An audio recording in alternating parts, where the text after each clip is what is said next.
Dieu existe-t-il? Comment le connaître? Quelle est ma place dans ce monde? Comment aimer et être aimé? Quel est le projet de Dieu pour moi? Les jeunes se posent toutes sortes de questions de manière plus forte encore que leur aînés. Surtout lorsqu'entre 18 et 30 ans, il se situe un embranchement de leur vie.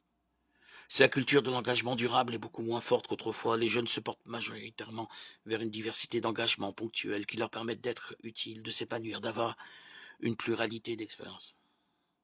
D'autre part, l'effacement des références sociales, morales et politiques renforce chez beaucoup d'entre eux l'attente de réponses claires à leurs questions existentielles. Dans une société hier traditionnelle, les jeunes ont voulu tuer le père. Aujourd'hui, dans une société sans repères, les jeunes cherchent et ont besoin de pères. La révolution numérique accentue la culture du zapping et il faut en tenir compte. Par exemple, en variant les propositions pastorales tout au long du cheminement du jeune, en cherchant à mieux capter l'attention des jeunes par des enseignements courts ou des formats de rencontres souvent renouvelés, en utilisant les outils numériques lorsque c'est nécessaire. Comme dans la société, on assiste chez les jeunes à une multiplication des courants, des sensibilités, des groupes d'appartenance. S'il est bon d'avoir à leur endroit des propositions variées, il faut d'autant plus travailler à l'unité. Pour cela, présenter aux jeunes le mystère de la foi dans sa globalité, nourrir leur sentiment d'appartenance au Seigneur.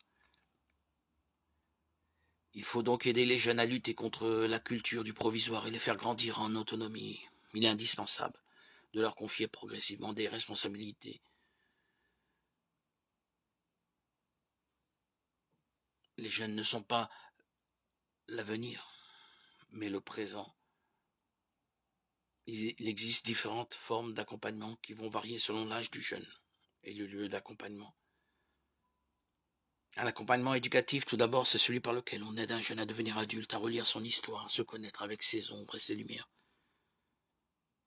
Dans cet accompagnement, le jeune a principalement besoin de reconnaissance et de compassion pour découvrir qui il est vraiment et prendre confiance en lui comme l'homme ou comme femme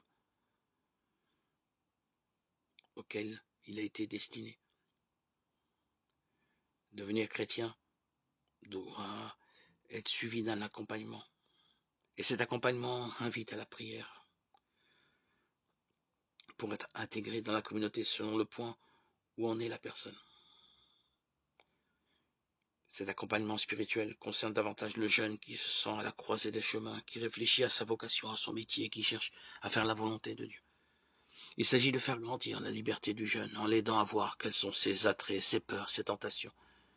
Il ne faut pas nécessairement voir une progression entre ces trois types d'accompagnement qui souvent sont mêlés, mais plutôt des réponses qui correspondent aux besoins spécifiques du jeune à un moment de son existence. Le point commun de tous ces accompagnements, c'est la prise de conscience par le jeune que Dieu agit dans sa vie.